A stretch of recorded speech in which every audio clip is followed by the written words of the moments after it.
सभी को राम राम।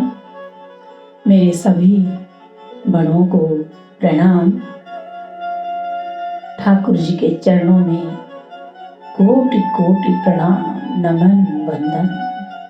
देखिए, आज प्रभु की कृपा से हम चतुर्थ दिवस श्रीमद् भागवत महापुराण कथा संकीर्तन में प्रवेश करेंगे। इस दास के ऊपर ठाकुर जी की अति कृपा है, तभी ऐसे कार्य संभव हो पाते हैं। हे नारायण, जैसे भी हैं हम आपके हैं, आप हमारे हैं। इस मन से, वाणी से कथा संकीर्तन में यदि कोई त्रुटि हो जाए तो अपना बच्चा समझकर क्षमा कर देना, क्षमा कर देना।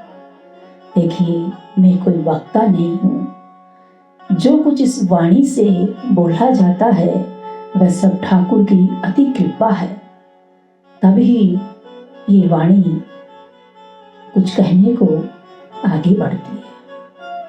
भगवान का नाम गुनगुनाएंगे और आज चतुर्थ दिवस में प्रवेश करेंगे। मेरो राधा रमण गिरधारी, गिरधारी श्याम बनवारी। मेरो राधा रमण गिरधारी, गिरधारी श्याम बनवारी। मेरो राधा रमण गिरधारी, मेरो राधा रमण गिरधारी, गिरधारी श्याम बनवारी। बोले कृष्ण कन्हैया लाल की जय हो, बाल कृष्ण भगवान की जय हो। ठाकुर जी के चरणों को नमन वंदन करते हुए, गुरु रे ब्रह्मा, गुरु रे विष्णु, गुरु रे देवो महेश्वरम,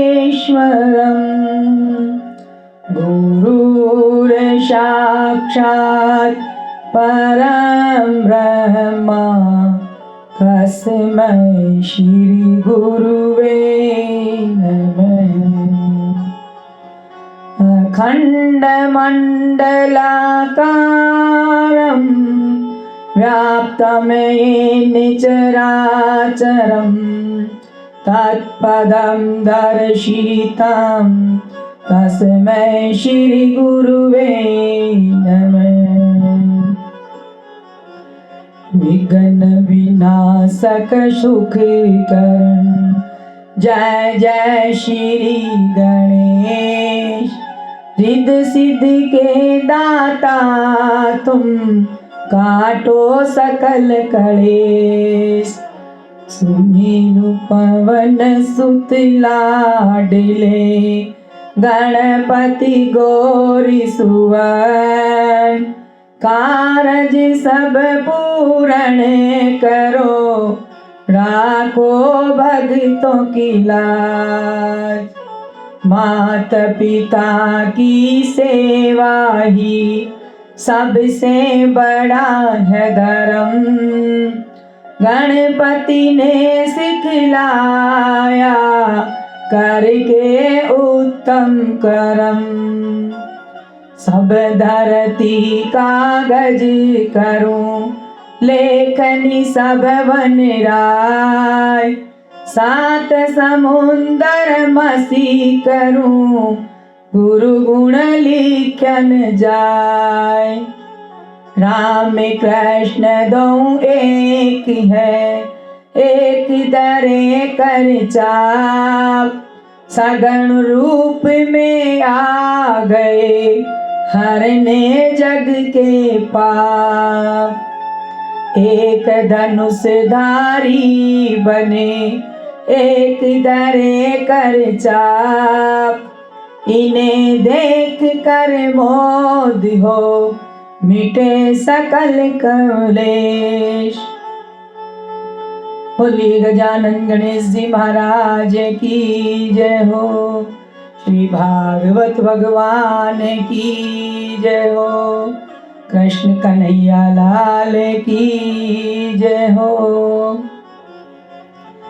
ठाकुर जी की आरती करेंगे। बोलिए भागवत भगवान की जय हो। श्री भागवत भगवान की है आरती, पापियों के पाप से है तारती।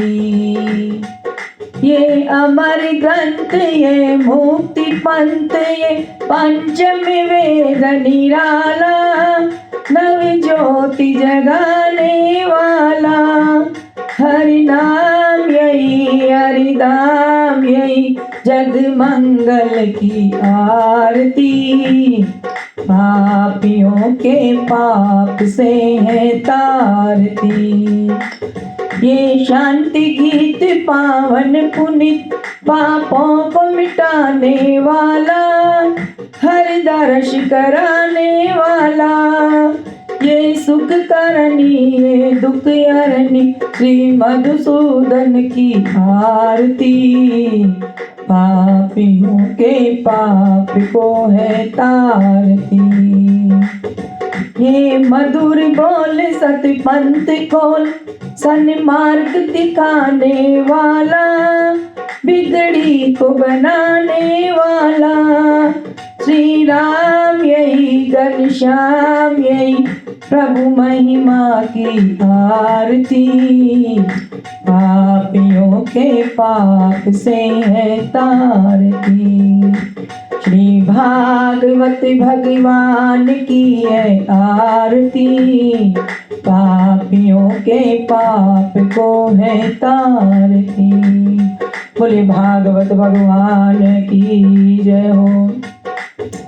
कृष्ण कन्हैया लाल की जय हो। आज कृष्ण कथा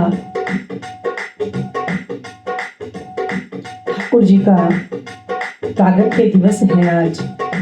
बहुत सुंदर। उससे पहले मन भूल मत जाइए राधा रानी की शरण, राधा रानी की शरण, श्यामा प्यारी की शरण।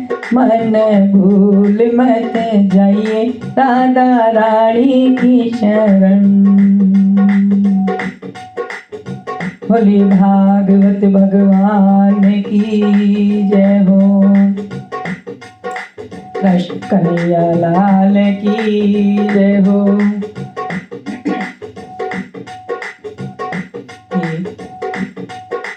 ठाकुर जी के चरणों में एक भजन समर्पित, उसके बाद आगे बढ़ते हैं।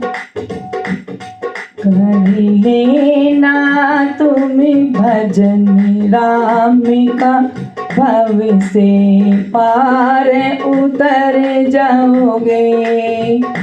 कर लेना तुम भजन राम का, भव से पार उतर जाओगे। मोह माया के इस चक्कर से पल में बाहर निकल जाओगे। मोह माया के इस चक्कर से पल में बाहर निकल जाओगे।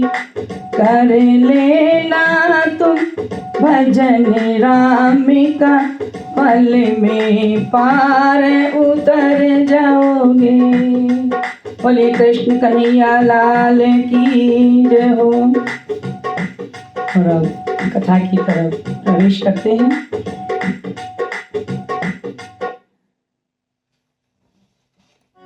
बोली राधे कृष्ण भगवान की जय हो।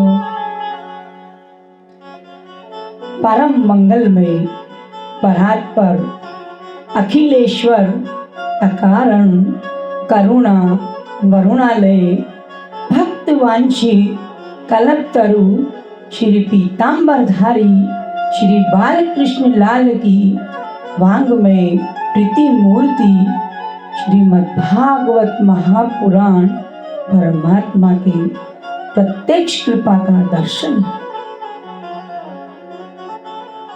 देखिए, जीव की ठाकुर जी की अति कृपा होती है जीव पर, तब ये कथा सुनने को हमें मिलती है। जाने कितने जन्मों के पुण्य उदय होते हैं, तब जाकर के ये कथा सुनने को कहने को हमें प्राप्त होती है। कल देखिए कथा में हमने अनेक प्रश्न पर, अनेक प्रसंगों पर बहुत गहराई से दिल में उतारा और वामन भगवान का विस्तार से वर्णन किया, हमने समझा। वामन भगवान को याद करते हुए हम कथा में प्रवेश करेंगे। बोले वामन भगवान की जय हो। हरि वामन रूप बनाया, बलि राजा को छलने आया। हरि वामन रूप बनाया, बलि राजा को छलने आया। उनके नन्हे नन्हे हाथ, उनके नन्हे नन्हे पांव, मृग छाला बगल में दबाया। बलि राजा को छलने आया। माथे तिलक सोवे और छतर बिराजे। हरि ठाकुर जी ने, विष्णु भगवान ने छोटा सा 52 उंगल का रूप धारण किया और बलि राजा को छलने आए। उनके नन्हे नन्हे हाथ, नन्हे नन्हे पांव मृगशाला को बगल में दबाए, बहुत सुंदर झांकी के साथ बलि राजा को छलने आए। माथे पे तिलक और छाता, हाथों में कमंडल धारे, अति सुंदर मनोहर रूप के दर्शन हम सबने किए। और कंधे जने उधरे, सिर पर चोटी सोवे, चरणों में खड़ा सुहावे। बलि राजा को छलने आए। कंधे पर जनेऊ धरे हैं और सिर पर चोटी है छोटी सी, और चरणों में बहुत सुंदर खड़ाऊ पहने हुए हैं। बलि राजा को छलने आए हैं। कंधे झोली धरी, गले माला पड़ी, ब्रह्मचारी का भेष बनाए। राजा बलि को छलने आए। हरि वामन रूप बनाए, बलि राजा को छलने आए। प्रभु की लीला अपार है, अपरंपार है। और कल हमने विस्तार से वामन भगवान का प्रसंग सुना और हमने हृदय में उतारा। और अब हम प्रसंग से आगे बढ़ते हैं और कथा में प्रवेश करते हैं।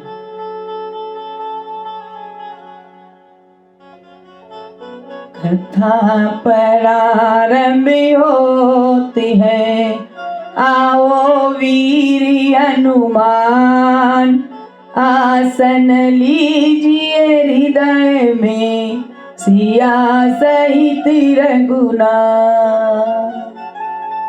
हे मेरे गुरुवर, हृदय में आसन ले लीजिए। कहते हैं जहां भी कथा होती है, कीर्तन होता है मेरे ठाकुर का, तो मेरे हनुमान जी महाराज किसी ना किसी रूप में विराजते हैं। हम उनके चरणों में प्रणाम करते हैं।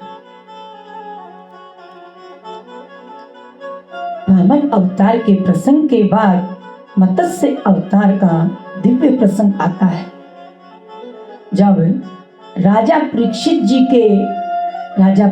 जी ने सुखदेव जी को पूछा कि भगवान ने मछली का रूप क्यों धारण किया, तब सुखदेव जी ने राजा सत्यव्रत के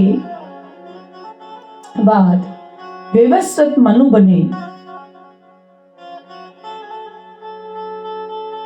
सुखदेव जी बोल रहे हैं कि राजा सत्यव्रत के बाद वैवस्वत मनु बने। कथा सुनाई। एक बार राजा सत्यव्रत कृतमाला नदी में तर्पण कर रहे थे। जब उन्होंने अपनी अंजलि में जल लिया तो उसमें एक नन्ही सी मछली आ गई। राजा उसे वापस नदी में डालने लगे तो मछली बोली, हे राजन, मुझे इस जल के बड़े कीड़ों से डर लगता है, मेरी रक्षा करो। दयालु राजा ने उस मछली को अपने कमंडल में डाल लिया। अद्भुत की बात यह है कि ये रातों रात मछली इतनी बड़ी हो गई कि कमंडल भी छोटा पड़ गया। मटके में डाला, फिर तालाब में, फिर नदी में, फिर समुद्र में। समुद्र में जाते ही मछली ने समुद्र को भी छोटा कर दिया। राजा समझ गए कि ये कोई साधारण मछली नहीं है। उन्होंने हाथ जोड़कर प्रार्थना की, प्रभु आप साक्षात नारायण हैं, आपने ये रूप क्यों धरा है?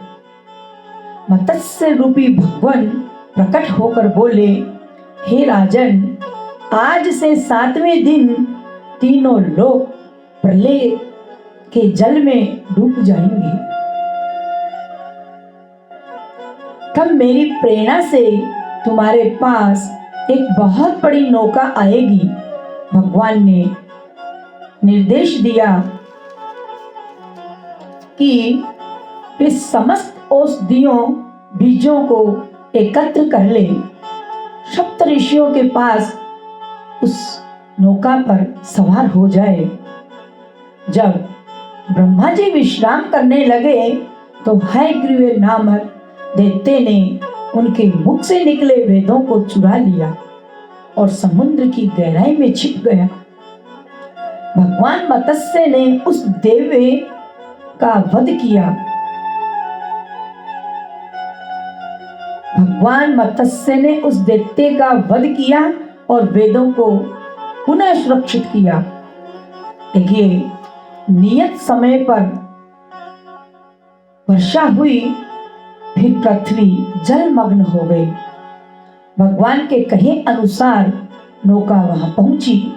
राजा ऋषि उसमें बैठ गए।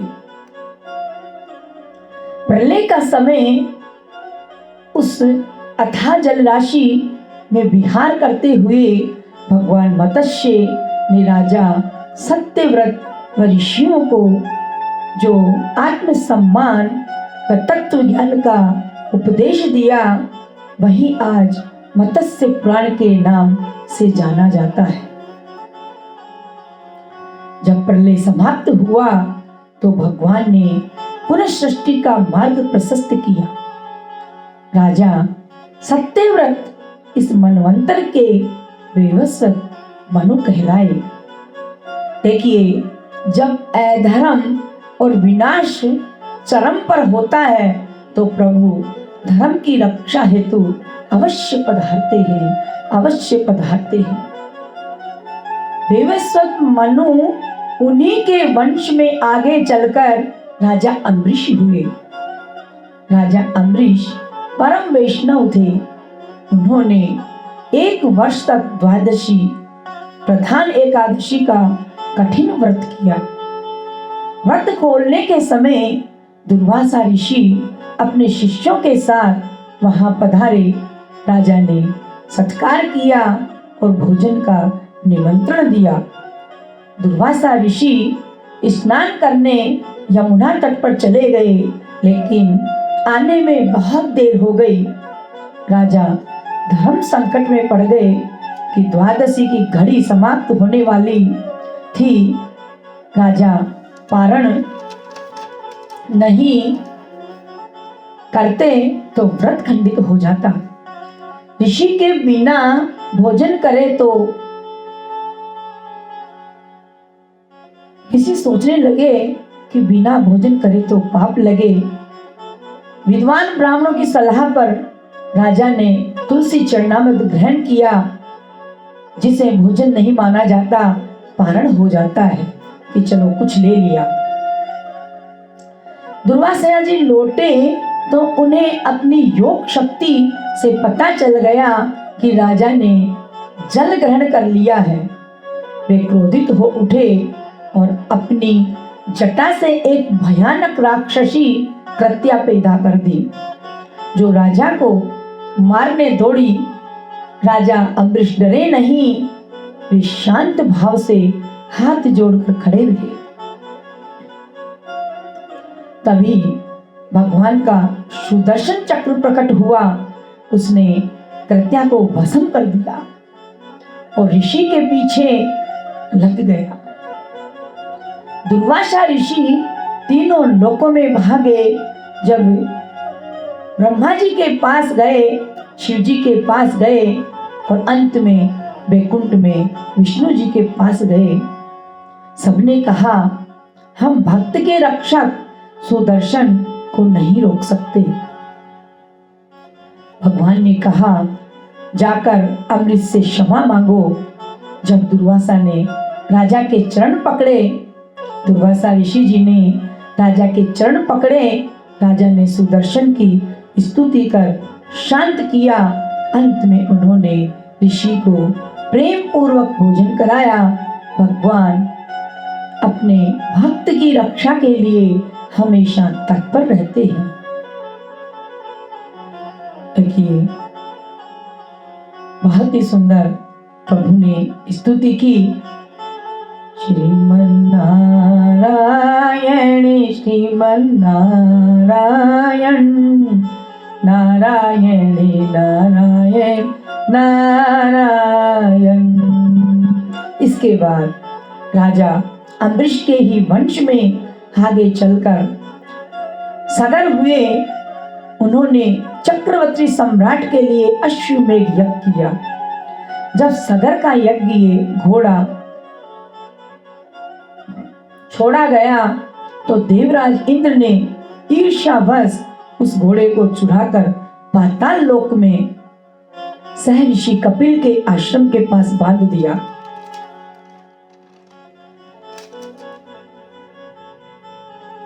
महर्षि ऋषि कपिल के आश्रम में बांध दिया। महर्षि उस समय गहरी समाधि में थे। राजा सगर के 60,000 पुत्र घोड़े को खोजते हुए पाताल लोक पहुंचे। वहां घोड़े को मुनि के पास देखा तो समझे मुनि ही चोर है। उन्होंने कटु वचन कहे और आक्रमण करने दौड़े। जैसे ही महर्षि कपिल के नेत्र खोले, उनके तेज भीतर की अग्नि से 60,000 सगर पुत्र वहीं भस्म हो गए। राजा सगर के पुत्र अंशुमान ने विनम्रता से मुनि को प्रसन्न किया। मुनि ने कहा कि इनका उद्धार केवल आकाशगामी गंगा के जल से ही संभव है।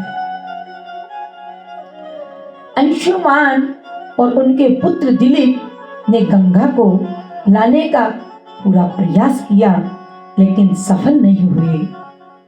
अंत में दिलीप के पुत्र भागीरथ ने कठिन तपस्या की और भागीरथ की तपस्या से प्रसन्न होकर ब्रह्मा जी ने गंगा को पृथ्वी पर भेजने का वरदान दिया, लेकिन चेतावनी दी कि गंगा के वेग को सहने की शक्ति श्री भोलेनाथ में ही है। भागीरथ ने शिव को मनाया। जब गंगा अहंकार के साथ स्वर्ग से उतरी तो महादेव ने उन्हें अपनी जटाओं में कैद कर लिया। भागीरथ की प्रार्थना पर शिव जी ने अपनी जटा खोली और गंगा को 7 धाराओं में प्रवाहित कर दिया। भागीरथ के पीछे पीछे चलते हुए गंगा पाताल लोक पहुंची। जैसे ही गंगा के जल को सगर पुत्रों ने स्पर्श किया, वे सब मुक्त हो गए, वैकुंठ सिधार गए। बोलो गंगा महारानी की जय हो। गंगा जी को पृथ्वी पर लाने के बाद राजा भागीरथ ने अपने पितरों का तर्पण किया। इसी वंश में आगे राजा सोदास हुए।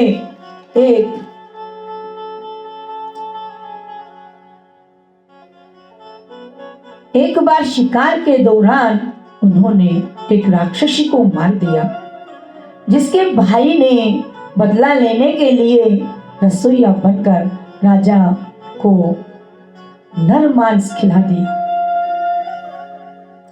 जब गुरु वशिष्ठ को वहां भोजन परोसा गया तो उन्होंने क्रोध में आकर राजा को राक्षस होने का शाप दे दिया। राजा भी शाप देने चले, लेकिन उन्होंने दमयंती के रोकने पर अभिमंत्रित जल अपने पैरों पर ही डाल दिया। शाप देने चले, लेकिन रानी दमयंती ने उन्हें रोक दिया। ऐसा नहीं करना चाहिए। वो जल हाथ में ले लिए और उन्होंने वो जल अपने पैरों पर ही डाल लिया, जिससे उनके पैर काले हो गए। इसी कारण उनका नाम कल्मास्पाद पड़ा। अंत में वशिष्ठ जी की कृपा से उनका उद्धार हुआ। कथा सागर है, अनंत है। प्रभु का स्मरण, प्रभु की याद हर पल हर घड़ी बनी रहनी चाहिए। चाहे हम कुछ भी करें, करते चलो। कहते हैं नाम जपते रहो, काम करते रहो। नाम जपते रहो, काम करते रहो। वक्त जीवन का यूं ही निकल जाएगा। वक्त जीवन का यूं ही निकल जाएगा। देखिए, काम करते रहो, चलते रहो, प्रभु का नाम स्मरण करते रहो, क्योंकि प्रभु के नाम में इतनी शक्ति है कि वो ही तुम्हें पार लगाएगा। और संसार की हिम्मत नहीं है कि वो तुम्हारे को पार लगा सके। ये संसार तो नश्वर है। कहते हैं नाम जपते रहो, काम करते रहो। वक्त जीवन का यूं ही निकल जाएगा। 184 भ्रमण किया, दुख सहन किया तूने। राह चलते चलो, नाम जपते चलो। वक्त जीवन का यूं ही निकल जाएगा। खेल बीती जो अब तो संभालो, जरा प्रेम के आंसू निकालो। भरते भरते किसी दिन छलक जाएगा। नाम जपते चलो, काम करते चलो। वक्त जीवन का यूं ही निकल जाएगा। देखिए, नाम जपते चलो, काम करते चलो, लख 84 भ्रमण किया, दुख बहुत सहन किया, राह चलते चलो, प्रभु को जपते चलो।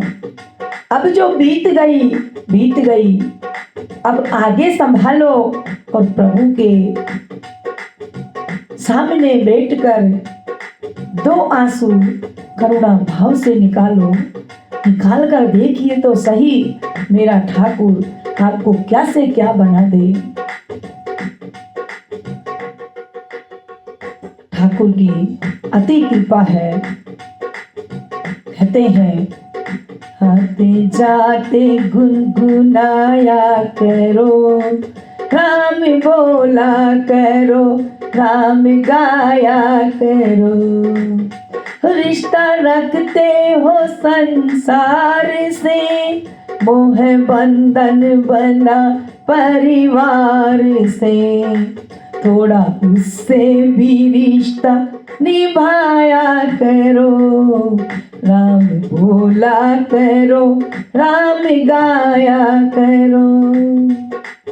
कौन कहता है छोड़ कर काम को, अच्छा है याद रखो राम को, सुख दुख में उनको न भुलाया करो, आते जाते तुम गुनगुनाया करो।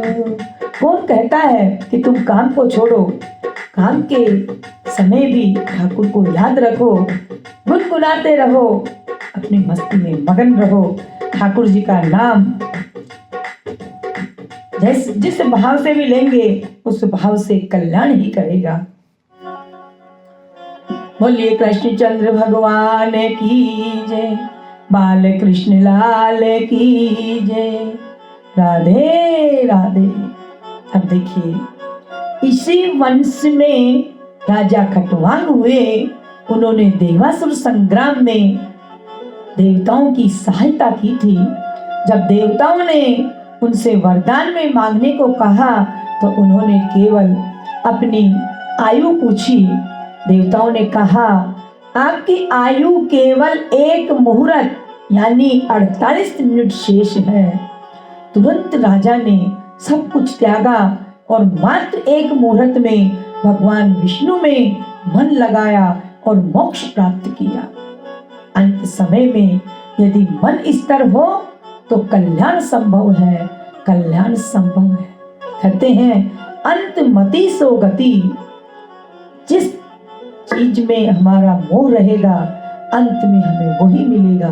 तो क्यों ना मेरे प्यारों ठाकुर में ध्यान लगाएं और अंत समय में भी वही हमारे सामने आ जाए, तो हमारा जन्म जन्मांतर के लिए कल्याण ही कल्याण हो जाएगा। श्री कृष्ण गोविंद हरे मुरारी, हे नाथ नारायण वासुदेवा। अब आगे देखिए, सुखदेव जी महाराज राजा परीक्षित जी को बताते हैं कि सूर्य वंश के राजा खटवांग के वंश में आज उनके पुत्र दशरथ व उनके घर स्वयं भगवान 4 स्वरूपों में प्रकट हुए। राम, लक्ष्मण, भरत, शत्रुघ्न। बोलिए राजा रामचंद्र भगवान की जय हो। सुखदेव जी महाराज संक्षिप्त में रामायण सुनाते हैं। ऋषि विश्वामित्र अपने यज्ञ की रक्षा के लिए बालक राम और लक्ष्मण के राजा दशरथ से मांग ले गए। दशरथ जी से राम लखन को अपने आश्रम में लेके जाने के लिए उनसे विनय कर रहे हैं। मार्ग में राम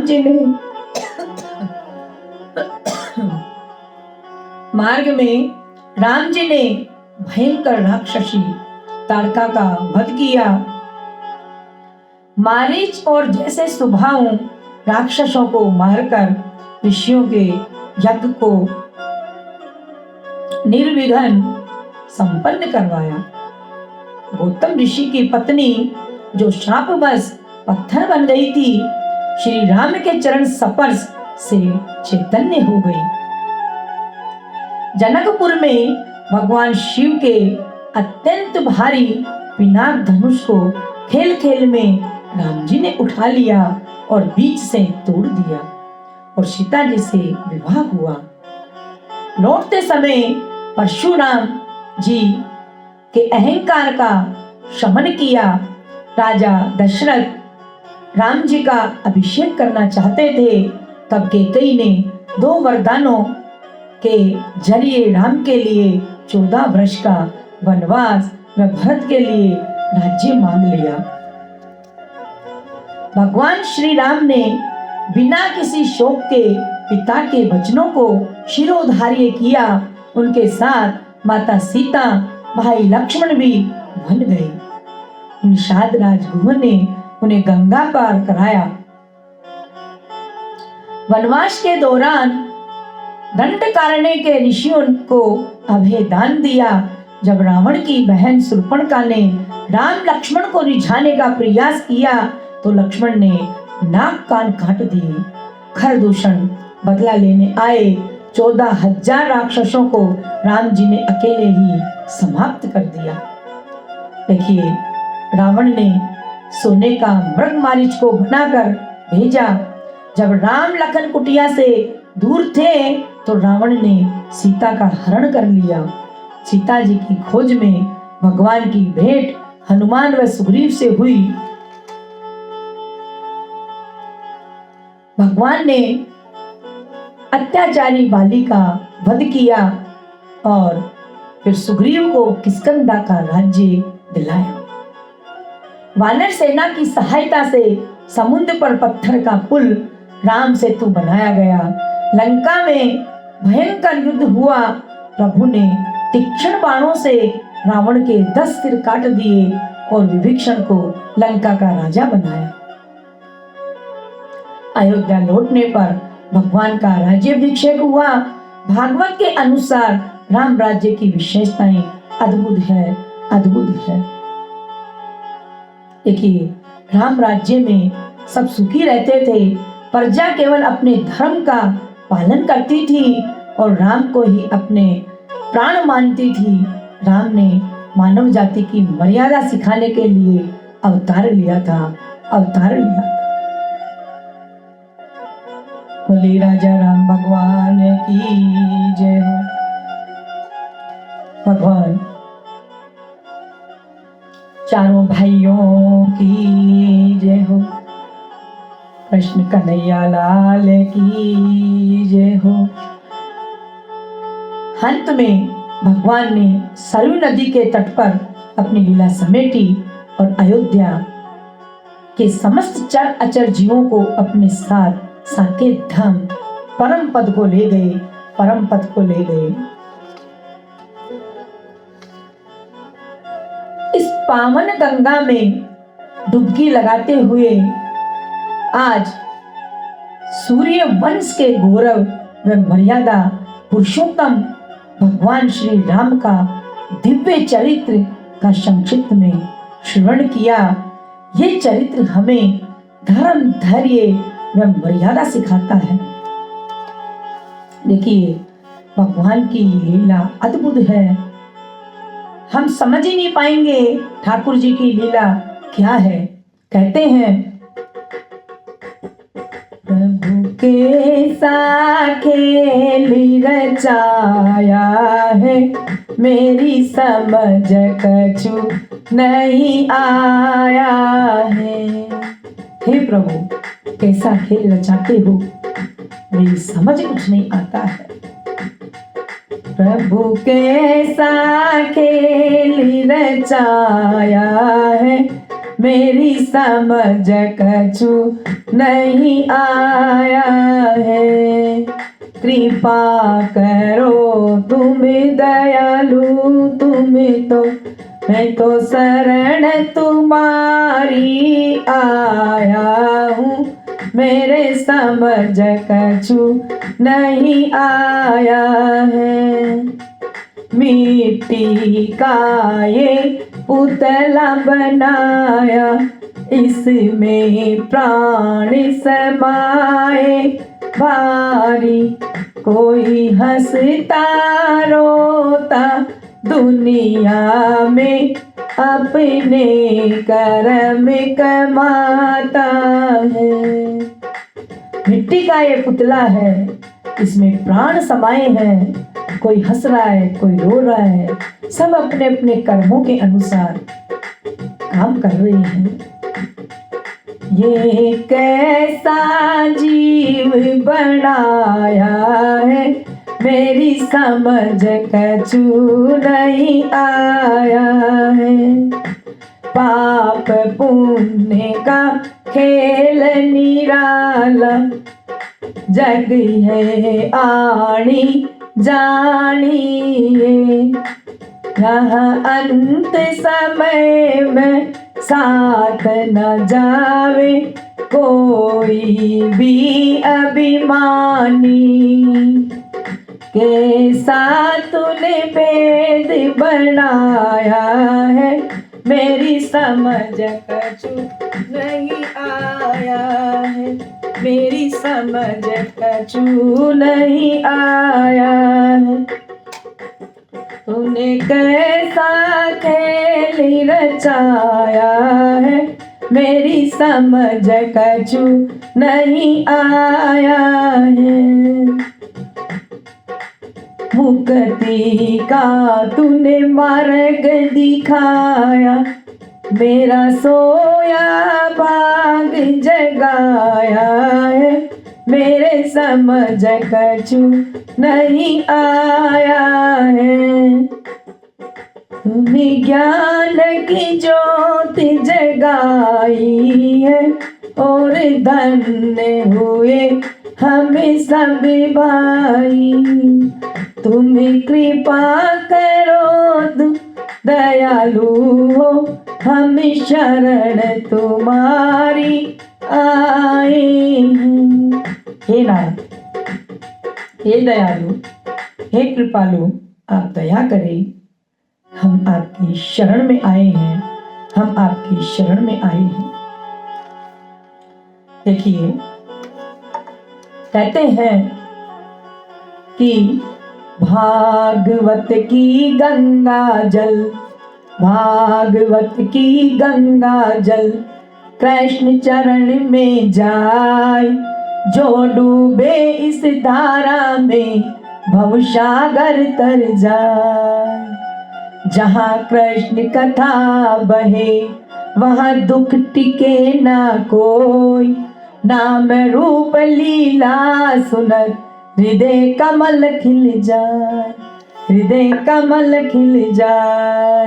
देखिए, बहुत सुंदर संक्षिप्त में सुखदेव जी ने राम जी का हमारे को ये रामायण के भाव बताए। और अब आगे चलते हैं कृष्ण कथा में, जहां आज लाला का प्राकट्य दिवस है।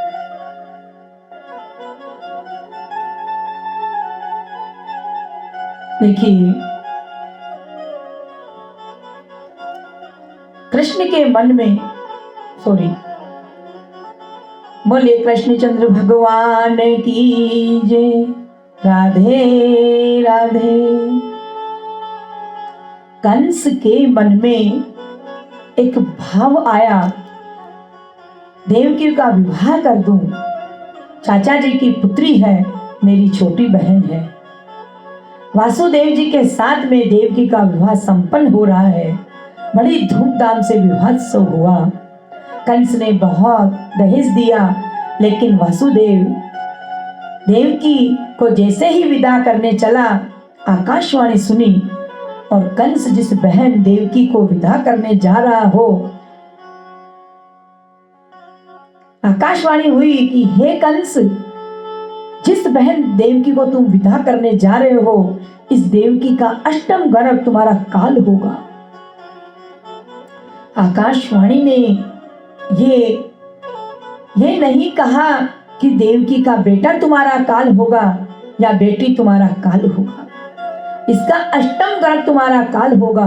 लेकिन जो ना समझ होते हैं देह को ही आत्मा मानने की जो गलती करते हैं, अपने शरीर की सुरक्षा के लिए अपने प्रियजनों को मारने में संकोच का अनुभव नहीं करते। मेरे काल को जन्म देगी देवकी, मेरे काल को जन्म देने वाली देवकी को ही जीवित नहीं छोड़ूंगा तो काल पैदा होगा कहां से। कंस ने तुरंत देवकी के केस पकड़कर रथ से नीचे खींच लिया, तलवार से उसे मारने को उद्यत हुआ, लेकिन पति को पति कहलाने का अधिकार तभी है जब हर प्रकार से पत्नी की सुरक्षा कर सके। वासुदेव जी तुरंत कंस के हाथ में तलवार और हाथ को पकड़ लिया और कितनी सुंदर बात कही, राजन आप जैसे यशस्वी, आप जैसे पराक्रमी एक नारी को तलवार से मारे, ये शोभा नहीं देता। बहुत ही विनम्र भाव से वसुदेव जी बोल रहे हैं। एक तो देवकी आपकी बहन है, नारी तो वैसे ही भी अवध्या होती है और विवाह के समय तो नारी लक्ष्मी का स्वरूप होती है। आपने देखा होगा विवाह के समय माता पिता बेटी की चरण छूकर उसका कन्यादान करते हैं। नियम है ऐसा, जिसका आपने कन्यादान किया पुत्री मानकर उसे मारेंगे तलवार से। कंस ने कहा आपने आकाशवाणी नहीं सुनी, आपने ये नहीं सुना कि देवकी का अष्टम गर्भ मेरा काल होगा और काल को जन्म देने वाली को मैं नहीं छोड़ता, काल को जन्म देने वाली को मैं नहीं छोड़ूंगा। तो ये मेरी नासमझी नहीं है। वसुदेव ने बहुत सुंदर बात कही। एक बात आपसे कहूं कि दुनिया की हर चीज झूठी है, यदि संसार में सत्य कोई चीज है तो वह है मौत। मृत्यु के अलावा और कोई सच्चाई है ही नहीं। वसुदेव जी महाराज कहते हैं ये मौत है क्या? हमारी खास बहन है मौत। हमारी बहन का नाम है मृत्यु। जिस गर्भ में हम जन्म लेते हैं उसी गर्भ से हमारी मौत भी जन्म लेती है। वासुदेव ने कहा राजन वास्तविक सत्य तो यह है कि हम जी नहीं रहे, हम मर रहे हैं। इस मरने का नाम ही जीना है। कंस ने कहा क्या मतलब है? 1 मिनट पहले मैं जैसा था अब वैसा नहीं हूँ, और अब जैसा हूँ वैसा आधा मिनट के बाद नहीं रहूंगा। इस मरने का नाम ही तो जीना है, और जीना क्या है? जिस दिन हमने माँ के गर्भ में जन्म लिया उसी दिन से हमारा मरना शुरू हो गया। एक संत का अपना विचार है, वो कहते हैं कि लोग जब जन्म मानते हैं, जब जन्मदिन मनाते हैं तो मुझे हंसी आती है। मैंने कहा क्यों? वे बोले जन्मदिन मनाते हैं तो लोग ताली बजाकर आजकल गाते हैं ना, हैप्पी बर्थडे टू यू। वे नाचते हैं, गाते हैं, मोमबत्ती जलाकर फूंक मारते हैं। मैंने कहा जन्मदिन है इसलिए नाचते हैं। बोले नहीं, उस दिन नाचना नहीं, हंसना नहीं, रोना नहीं चाहिए। मैंने कहा क्या बोलते हैं आप? हम 25 वर्ष के हो गए, जन्मदिन नहीं मनाए क्या? बोले जन्मदिन क्या मनाना, उस दिन ये सोचो कि मेरे जीवन के 25 वर्ष कम हो गए। मैं तो घट रहा हूँ, बढ़ थोड़े ही रहा हूँ। इस बदलते का नाम ही मौत है, इस परिवर्तन का नाम ही मौत है। मृत्यु ही ध्रुव सत्य है, बाकी सब चीज बिगड़ने वाली, केवल मौत ही अपरिवर्तनीय है। सत्य है मरना, सबको सुनिश्चित है। कंस ने कहा सुनिए, ये भाषण किसी और को सुनाना, ये वेदांत किसी और को देना। मैं तो इतना जानता हूँ कि मेरे काल को जन्म देगी देवकी, और काल को जन्म देने वाले को मैं नहीं छोड़ूंगा। कंस ने कहा, वसुदेव जी बोलते हैं पहले कि तुम देवकी से कोई भय नहीं, तुम्हें देवकी से कोई डर नहीं है, उसके पुत्रों से भय भी नहीं है। देवकी के गर्भ से जितने भी बालक जन्म लेंगे, जन्म लेते ही तुम्हें समर्पित कर दूंगा। मार देना, लेकिन देवकी को छोड़ दीजिए। कंस ने कहा जब तक 8 बालक नहीं हो जाते मेरी भी एक शर्त है। बोले क्या? आपको कारागार में रहना होगा, हथकड़ी बेड़ियां पहननी होगी। बोलिए मंजूर है। वसुदेव बोले सब मंजूर है। देवकी वसुदेव को जेल में डाल दिया। एकदम बदल गया वासुदेव की बड़ी पत्नी रोहिणी। वह यशोदा को, वासुदेव जी की बड़ी पत्नी रोहिणी है और वो यशोदा की सहेली है, इसलिए वह प्राय गोकुल में वास करती है। वासुदेव जी की अन्य पत्नियां अपने ससुर जी के यहाँ महल में सुरक्षित हैं। वासुदेव जी के प्रथम पुत्र कीर्तिमान नाम है। कंस ने एक बार तो उसे छोड़ दिया, फिर मार दिया। देवकी का दूसरा पुत्र हुआ, उसे भी कंस ने मार दिया। एक एक करके 6 पुत्रों को मार दिया। महारानी देवकी के गर्भ से 7वां बालक आया। मेरे नारायण के मन में बड़ी चिंता हुई। प्रभु ने सोचा, माता देवकी के गर्भ से जो 7वां बालक है, ये तो मेरे विलक्षण जी हैं, ये तो मेरे लक्ष्मण जी हैं, ये तो मेरे शेषनाग हैं। परंतु महाराज कंस तो जन्म लेते ही मारने चले आते हैं, इसलिए शेष को बचाना चाहिए। प्रभु ने योग माया को बुलाया। परीक्षित जी ने पूछा, क्यों गुरुवर, रामचरित्र में जब छोटे भैया थे तो ये बड़े भैया बनकर क्यों आ रही हैं? कहते हैं छोटे भाई बनकर राम की सेवा मन के मुताबिक नहीं कर पाए। भगवान राम जब 14 वर्ष के लिए वन में गए, राम जी सो रहे थे, उनको लक्ष्मण जी पंखा झुला रहे थे। राम जी की नींद खुली, लक्ष्मण अभी तक सोए नहीं। लक्ष्मण ने कहा, थोड़ी और सेवा कर लूं, फिर सो जाऊंगा। राम जी फिर नींद खुली तो बोले, लक्ष्मण अब भी तुम नहीं सोए? लक्ष्मण जी ने कहा, थोड़ी देर और सेवा कर लूं, फिर सो जाऊंगा।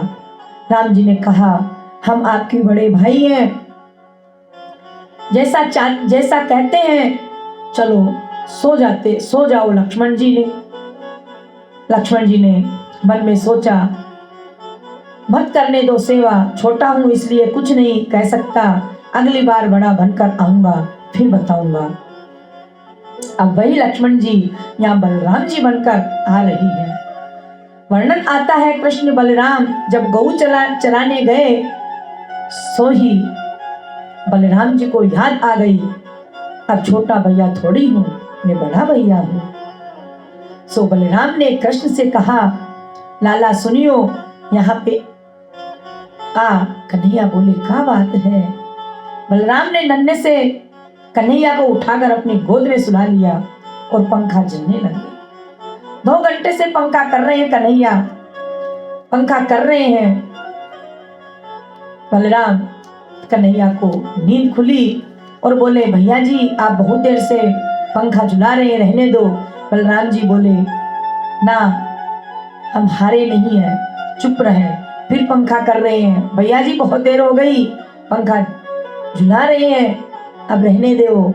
बलराम जी बोले, हम थके नहीं हैं। बड़े भैया ऐसे ही बोलते रहे। कन्हैया फिर कहा, भैया जी आपने इतने देर हो गई, अब रहने दीजिए। ऐसे ही करते रहे। सुखदेव जी, परीक्षित जी कहते हैं कि भगवान की सेवा करने का अवसर मिले, इसको कभी छोड़ना नहीं चाहिए। इसलिए लक्ष्मण जी यहाँ बड़े भाई बलराम जी बनकर आए हैं। भगवान ने योग माया से कहा, देवकी के गर्भ में जो 7वां बालक है, इसको तुम गोकुल पहुंचा दो। सुखदेव जी परीक्षित जी को दूसरे प्रश्न का जवाब दे रहे हैं। योग माया ने उस बालक को देवकी माता के गर्भ से निकालकर रोहिणी के गर्भ में स्थापित कर दिया और गोकुल में उस बालक के जन्म ले लिया, इसलिए वह दोनों माताओं का पुत्र हो गया। कंस ने पूछा, क्यों 7वां क्या हुआ? सैनिकों ने कहा, हमने सुना 7वां गर्भ में ही नष्ट हो गया। अच्छा हुआ, हमें मारना पड़ता, अपने आप मर गया। जब 8वां बालक आने वाला, माता देवकी के गर्भ में 8वां बालक आ रहा है, मेरा गोपाल आ रहा है। देवताओं को जब पता चला कि भगवान अवतरित होने वाले हैं, सब देवताओं ने मेरे गोविंद का मंगलमय स्तवन किया। बोले कृष्ण कन्हैया लाल की जय। कहते हैं कन्हैया का स्वागत कर रहे हैं सब। स्वागतम कृष्णा स्वागतम कृष्णा स्वागतम कृष्णा मेरे स्वागतम कृष्णा स्वागतम कृष्णा स्वागतम कृष्णा। भगवान का प्राकट्य हुआ, बहुत सुंदर। माता देवकी के गर्भ में आने से भगवान नहीं रहे। वो भगवान कह रहे हैं, देवताओं ने भगवान की मंगलमय स्तुति की, उनके वंदन में अपार आनंद है। बहुत सुंदर स्तुति की। और देखिए ठाकुर जी की विशेष कृपा। कहते हैं चारों तरफ लाला की कृष्ण कन्हैया प्राकट्य पर चारों तरफ खुशियां छा रही है। सारे शोर मच रहा है कि कृष्ण ने जन्म ले लिया है, कृष्ण ने जन्म ले लिया है, भगवान अवतरित हो गए हैं। देवताओं ने मंगलमय स्तवन किया। देवताओं ने सत्य सत्य सत्य कह के परमात्मा का प्रतिपादित किया, क्योंकि अवतार से पूर्व हम लोगों को वचन दिया था कि मैं अवतरित होकर कंस का उद्धार करूंगा।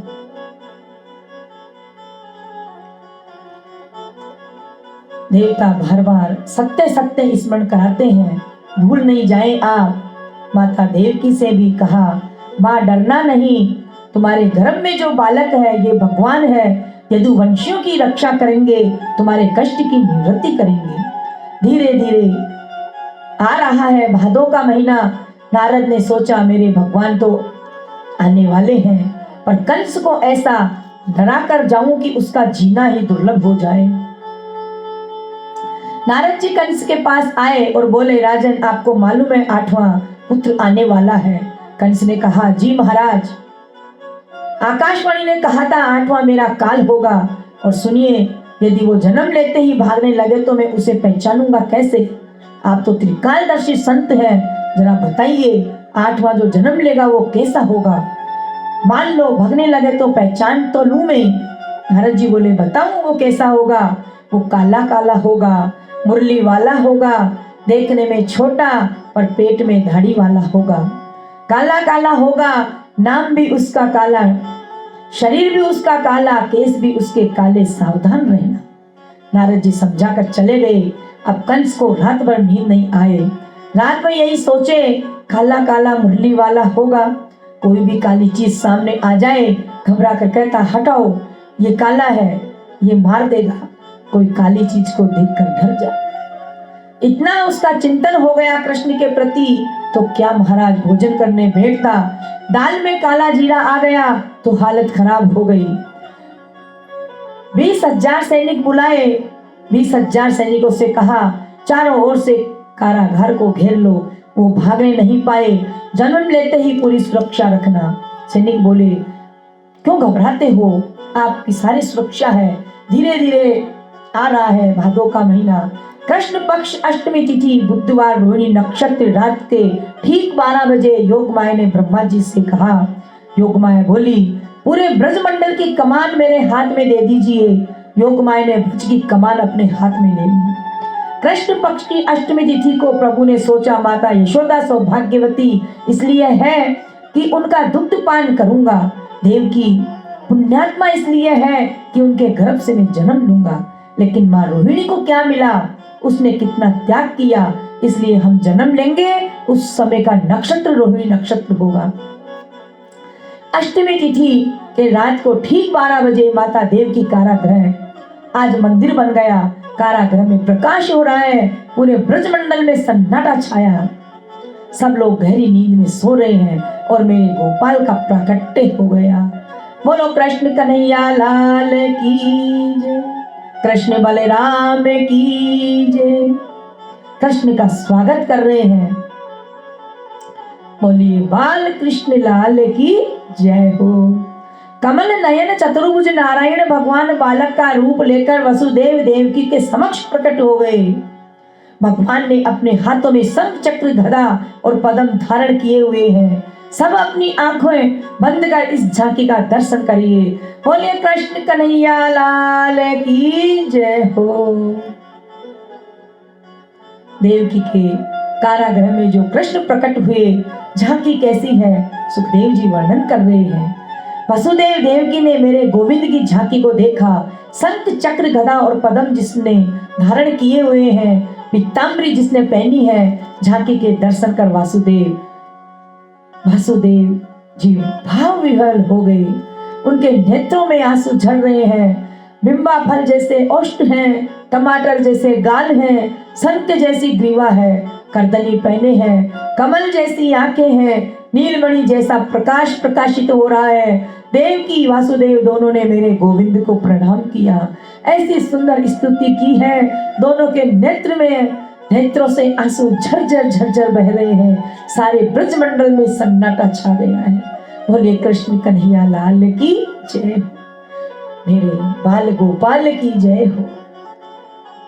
देवकी माता कहती है, मेरा कितना बड़ा सौभाग्य है, मैं अपने सौभाग्य को किन शब्दों में वर्णन करूं।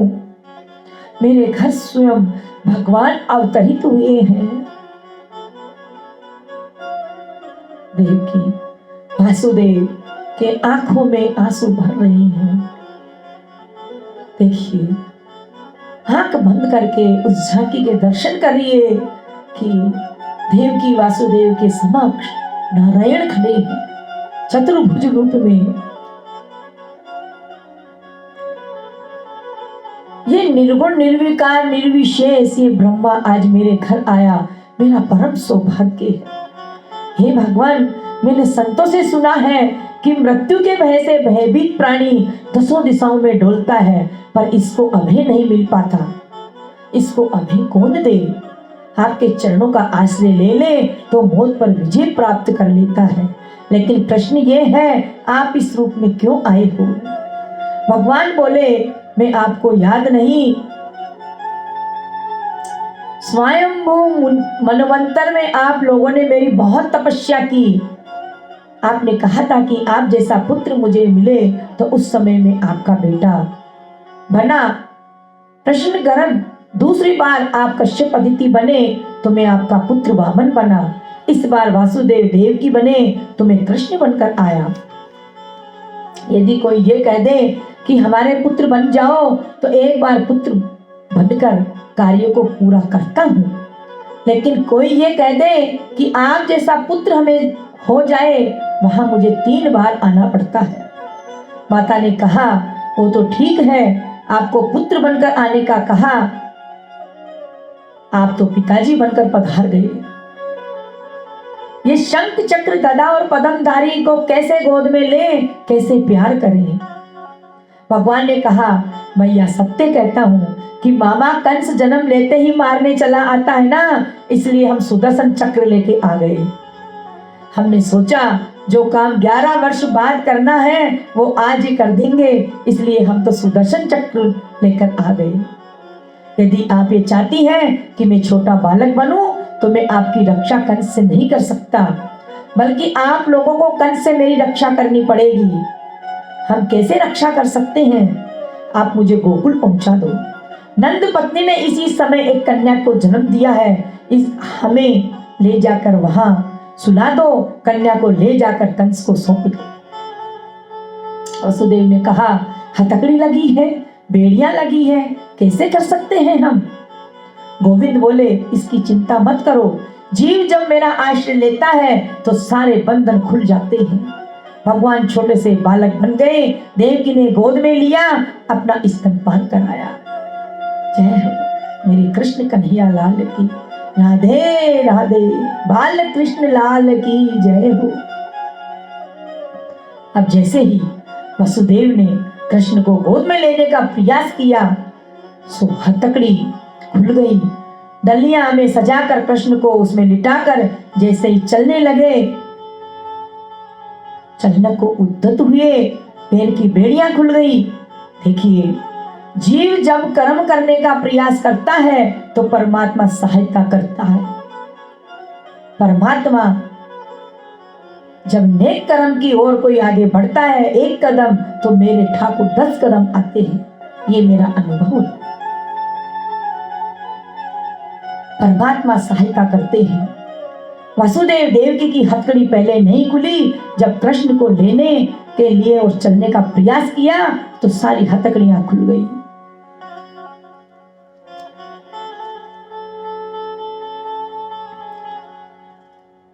वहां मंद मंद बारिश हो रही है।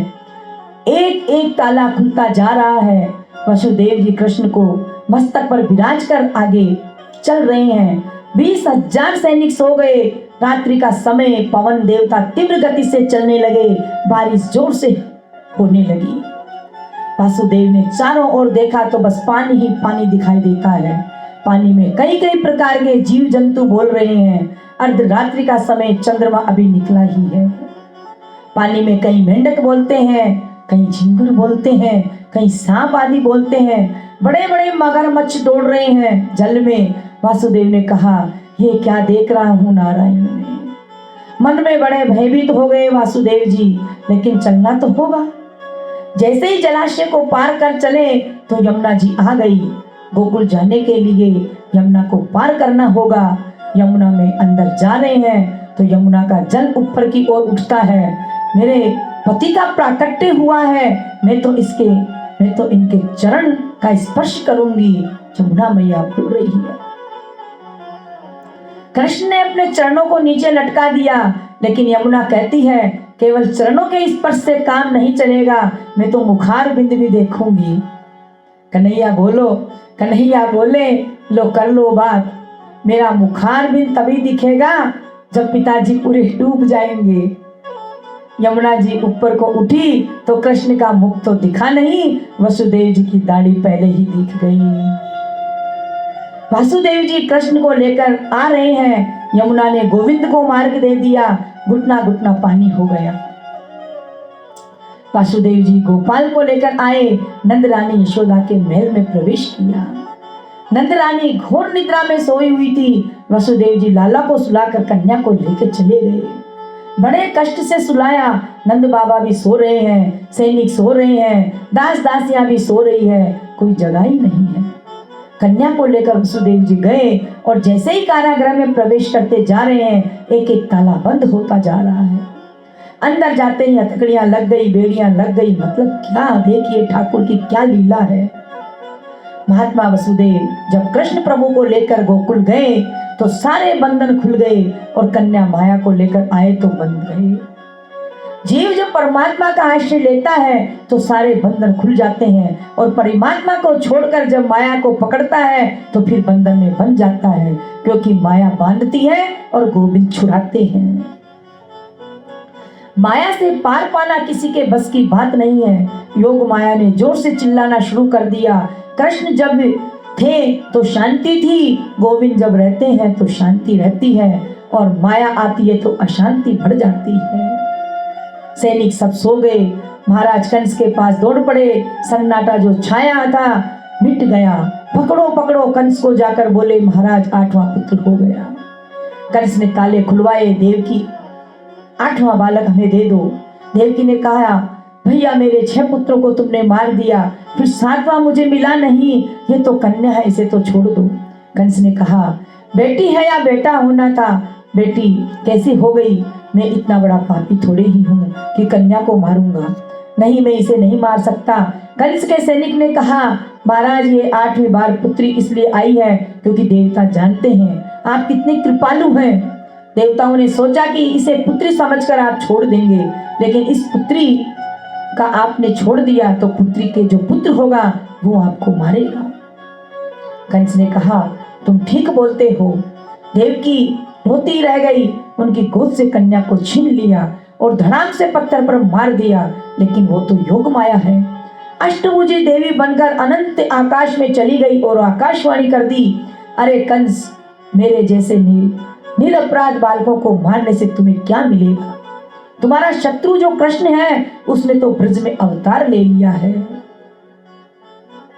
कृष्ण ने कहा, हे माता, ये बताओ कौन से गांव में लिया? नाम नहीं बताऊंगी, लेकिन अवतार ले लिया ब्रज में। कंस ने वासुदेव को प्रणाम करके एक बार उन्हें छोड़ दिया। आपातकालीन सभा बुलाई, कृष्ण को मारने का प्रयास किया।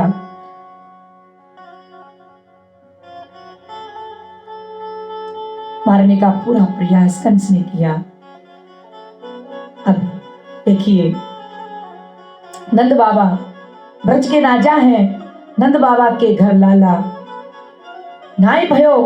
नंद बाबा 75 के हो गए, लेकिन लाला भयो नाय। एक दिन सांडिल्य मुनि से, महाराज 75 को तो हो गयो, लाला तो भयो नाय। ब्राह्मण देवता बोले, चकाचक उठो देवो, सो ही लाला हो जाओगो।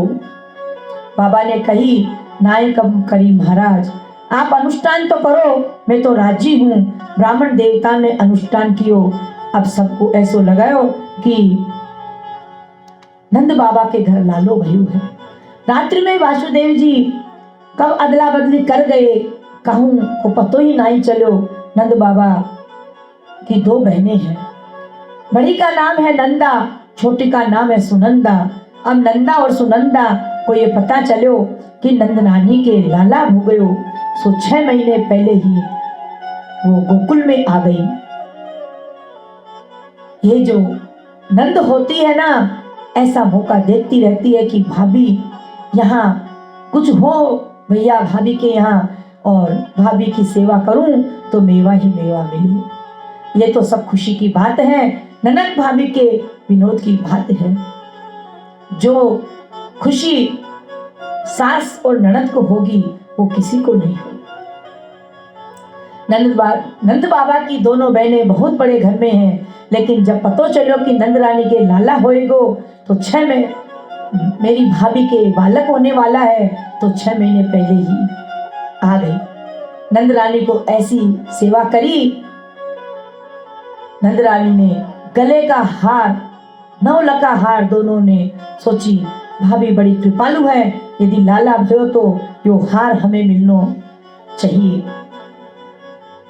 अब नौमी को प्रातः 8 बजे सुनंदा ने मन में विचार कियो कि रोज तो भाभी जल्दी जग जाया करें, आज क्यों ना जागी। सुनंदा दौड़ी दौड़ी गई, देखे नंद रानी शयन कर रही है, बगल में लालो लेटे हुए है। बेचारी सुनंदा ने पहले तो 21 बार हरि शरण का जाप कियो। हे विधाता, तूने अच्छी सुनी। पर नंद रानी के बगल में सोयो हुए लालो झीनी सी चदरिया को ओढ़कर सोयो है। सुनंदा ने नेक चदरियां हटाकर लाला को मुख देखियो, फिर ढक दियो। हे भगवान, कहीं लाली ना हुई। लाली होने में और तो कोई तकलीफ नहीं, लेकिन वो 9 लका हार मुझे ना मिलेगा। फिर चदरियां हटाई, फिर मुंह पर डाली। अब बड़ा साहस करके जैसे पूरी चदरियां हटाकर देखी तो लाला दिख गए।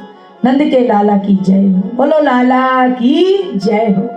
बाल गोपाल कृष्णचंद्र भगवान की जय हो। सुनंदा इतनी प्रसन्न हुई और बाहर आकर थाली बजाने लगी। दौड़ी दौड़ी नंद बाबा के पास गौशाला में गई।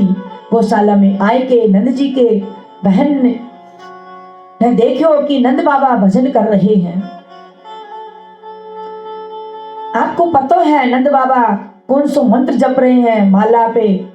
अब ही तो ना भयो नाय, अभी तो भयो नाय, जाने कब होयोगो, मैं 75 को तो हो गयो। इतने में सुनंदा पहुंची। भैया बधाई हो। अरे भगवान, काहे की बधाई, बात तो बता। बोली, पहले मोए बताओ, मोए का देवोगे? तू जो कहेगी वही दूंगा, तू बता तो सही। सुनंदा जी बोली, भैया आपने जो तपस्या करी, आपने जो ब्राह्मण जिमाए, यज्ञ किए, उन सबको फल आपके घर आज नन्नो सो लाला भयो है। बोल बाल कृष्ण लाल की जय।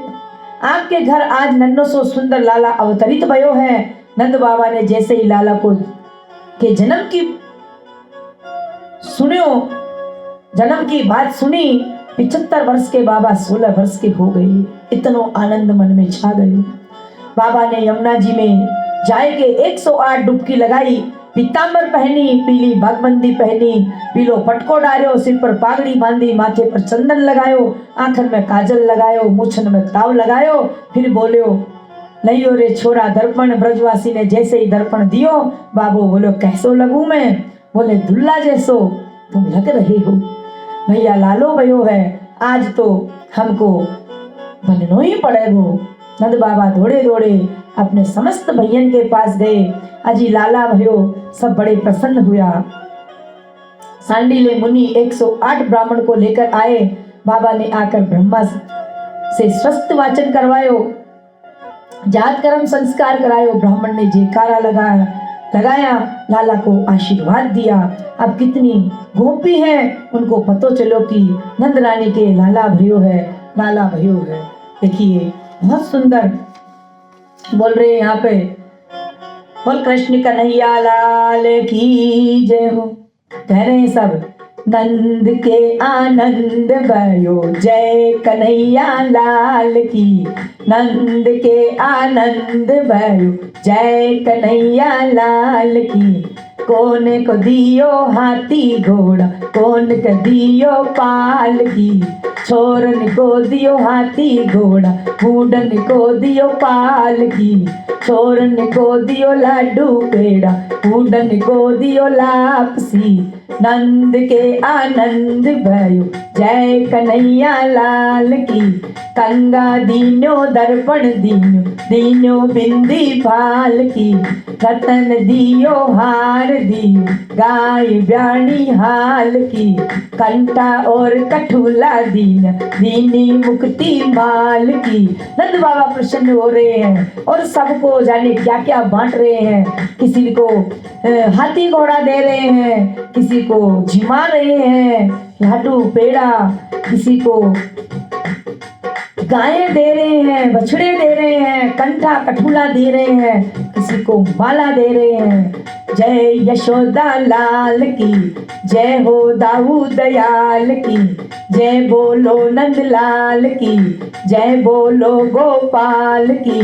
गऊ चराने आयो लाल, जय हो पशुपाल की। चांद जैसी शोभा है मेरे बाल गोपाल की। जय हो ब्रज लाल की, गाया के गुवाल की। नंद के आनंद भयो, जय कन्हैया लाल की। बहुत सुंदर, सब कोई प्रसन्न हो रहे हैं, कोई कुछ बांट रहा है, कोई कुछ बांट रहा है। हाँ, पूरे ब्रजमंडल में खुशियां छा रही है, गा रहे हैं, बोल रहे हैं। कहते हैं नंदी लाला प्रकट भया आज, बीरज में लडुआ बटे।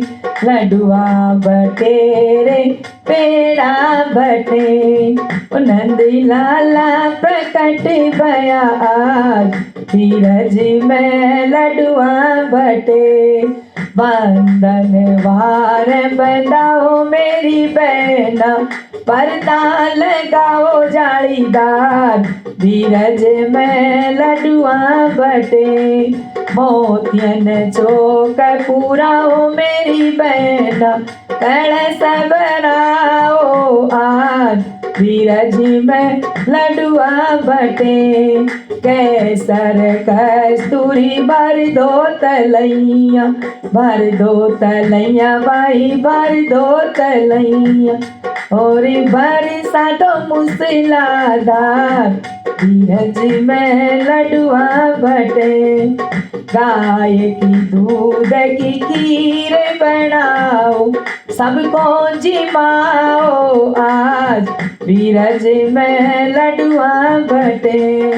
छठी पूजाओ बधावा गाओ, और मोरा लुटाओ आज। बीरज में लडुआ बटे।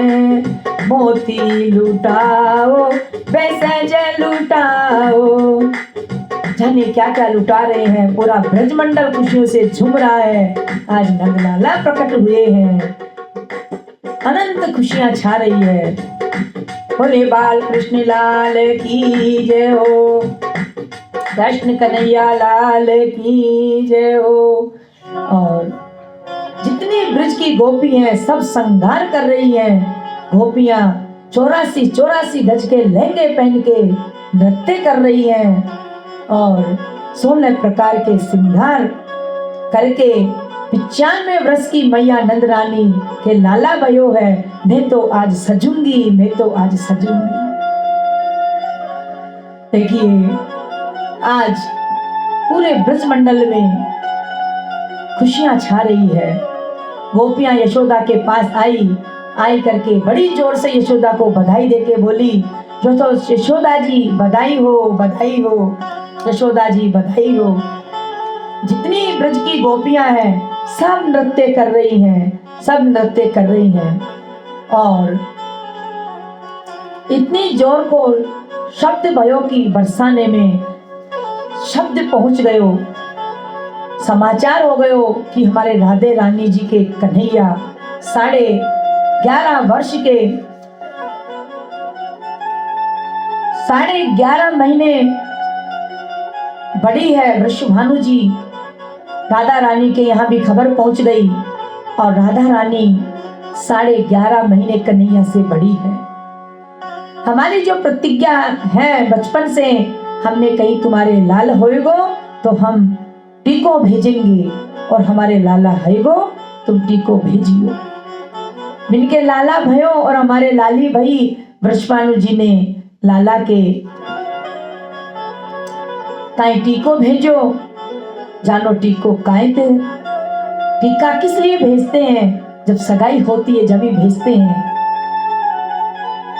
जन्म होवे की देर कि लाला की सगाई भी हो गई। बरसाने की गोपियां सज धज कर आई और पीले पीले वस्त्र पहनकर आई, नृत्य करती हुई आई। गोपियन को देखकर ब्रजवासी कहाँ बोले कि कौन आई है? एक बोलो ना जाने, बरसाने से लाला के ताई टीको आयो है। सब आनंद मना रहे हैं। नंद घर आनंद भयो, जय कन्हैया लाल की। और बरसाने से टीका आया है और सारे ब्रज मंडल में बधाइयां छा रही है। सब यशोदा मैया से बधाई मांग रही है। कहते हैं यशोदा ने जायो नंद लाल, बधाई होए सबलान। यशोदा ने जायो नंद लाल, बधाई होवे सबलान। गोकुल में छाई है बदार, गोकुल में छाई है बहार, बधाई होवे सगलान। पहली बधाई अरे ब्रह्मा जी ने होवे, जन रचाया संसार, बधाई होवे सगलान। दूजी बधाई मारे विष्णु जी ने होवे, जन पाला है सारा संसार, बधाई होवे सगलान। अगली बधाई शंकर जी ने होवे, जान दुष्टों का किया संगार, बधाई होवे सगलान। चौथी बधाई मारा सतगुरु ने होवे, जान दिया है भगति का ज्ञान, बधाई होवे सगलान।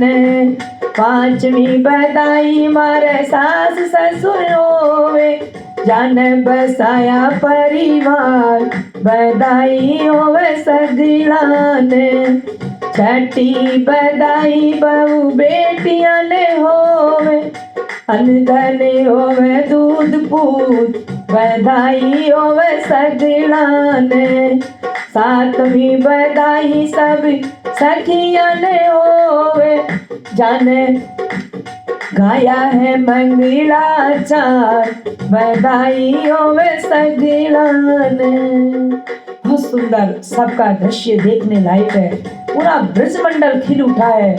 सारी सखियां गोपियां पूरे ब्रज मंडल में जितने गांव हैं सब जगह खबर पहुंच गई। नंद रानी के इतनी उम्र में लाला भयो है।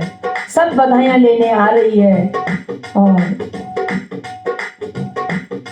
बहुत सुंदर कन्हैया का जन्म हुआ है। गा रहे हैं, सारी दुनिया में आनंद छायो, कान्हा को जन्म दिन आयो, आयो भादो किरण कारी कारी, मथुरा में जन्म मुरारी, वासुदेव जी ने दर्शन पायो, कान्हा को जन्म दिन आयो, लेके वासुदेव गोकुल पहुँचे, कान्हा पहुँचाए नंद महल में, यमुना ने चरण पखारो, कान्हा को जन्म दिन आयो।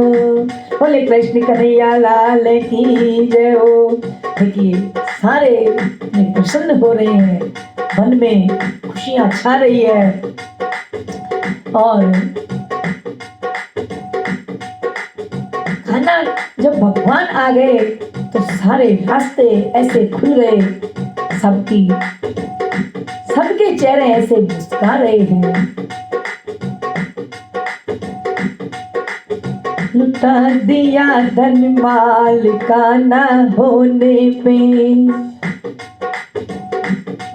धन लक्ष्मी लुटा रहे हैं, कह रहे हैं लुटा दिया धन माल का न होने में, जेलन में लालो जन्म भयो है, खुल गया बंद किवाड़ कन्हैया होने में, ले वसुदेव गकुल को आए, यमुना चरण पखार कन्हैया होने में, ले वसुदेव गोकुल में पहुँचे, सुला दिया नंदलाल कान्हा होने में, ले लाली कारागर आए, जग गए पहरेदार कन्हैया होने में, कंस राजा को खबर लगी, दीनी शिला पछाड़ कन्हैया होने में, हाथ छूट आकाशा पहुंची, कंसन की खबरदार कन्हैया होने में। बहुत सुंदर,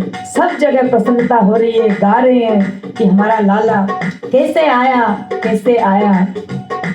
कहते हैं देखिए, भादो की वह रेन थी कारागर के द्वार, प्रगटे प्रभु आनंद में हरने भूखा भार। भादो की रेन थी, कारागर का द्वार था और भगवान का जन्म हुआ कंस को मारने के लिए। कंस त्रास से थर थरा, दमक उठी चौओर, देवकी के आंगन में आया नंद किशोर, हृदय कमल में बस गए वसुदेव सुखधाम, मथुरा की उस जेल में प्रकटे सुंदर श्याम, कंचन वर्णी वस्त्र नयन कमल के समान, देख रूप अद्भुत तभी स्तब्ध होए मतिमान। भगवान की लीला अपार है, ठाकुर जी की लीला।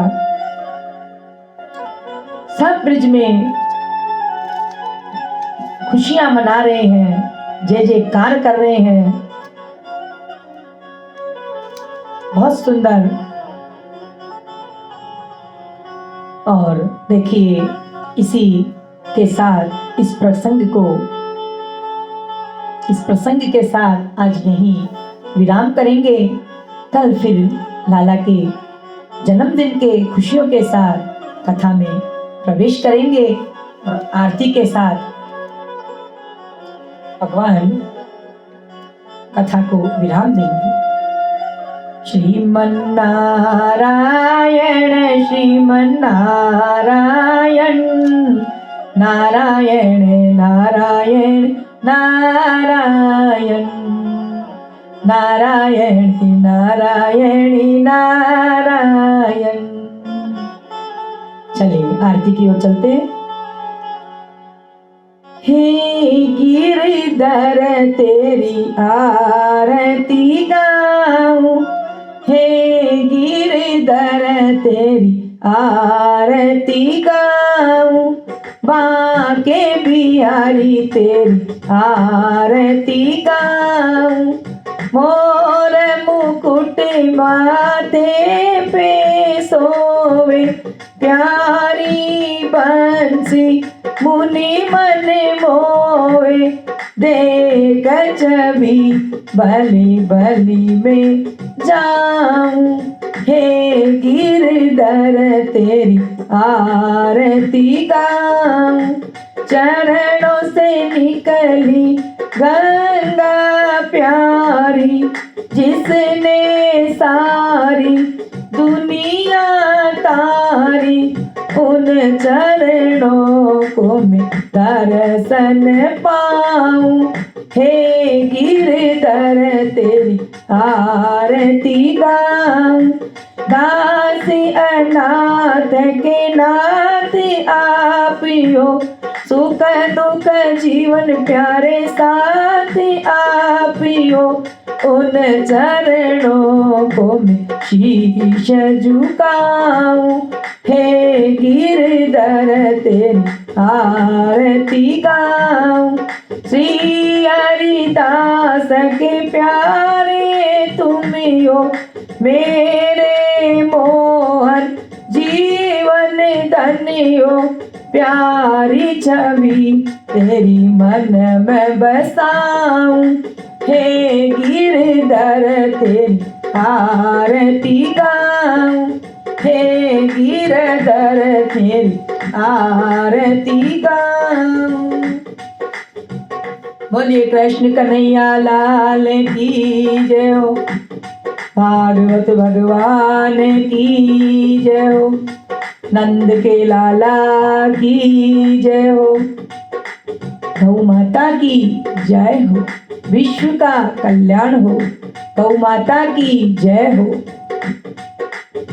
भागवत भगवान की जय हो, बाल कृष्ण लाल की जय हो। इसी के साथ कथा को विराम करते हैं और कल इसी समय फिर मिलेंगे। तब तक के लिए जय श्री कृष्ण, राधे राधे। लेते जाना रे हरि का नाम थोड़ा थोड़ा थोड़ा थोड़ा थोड़ा थोड़ा, ओ लेते जाना रे हरि का नाम थोड़ा थोड़ा। बोलो बाल कृष्ण लाल की।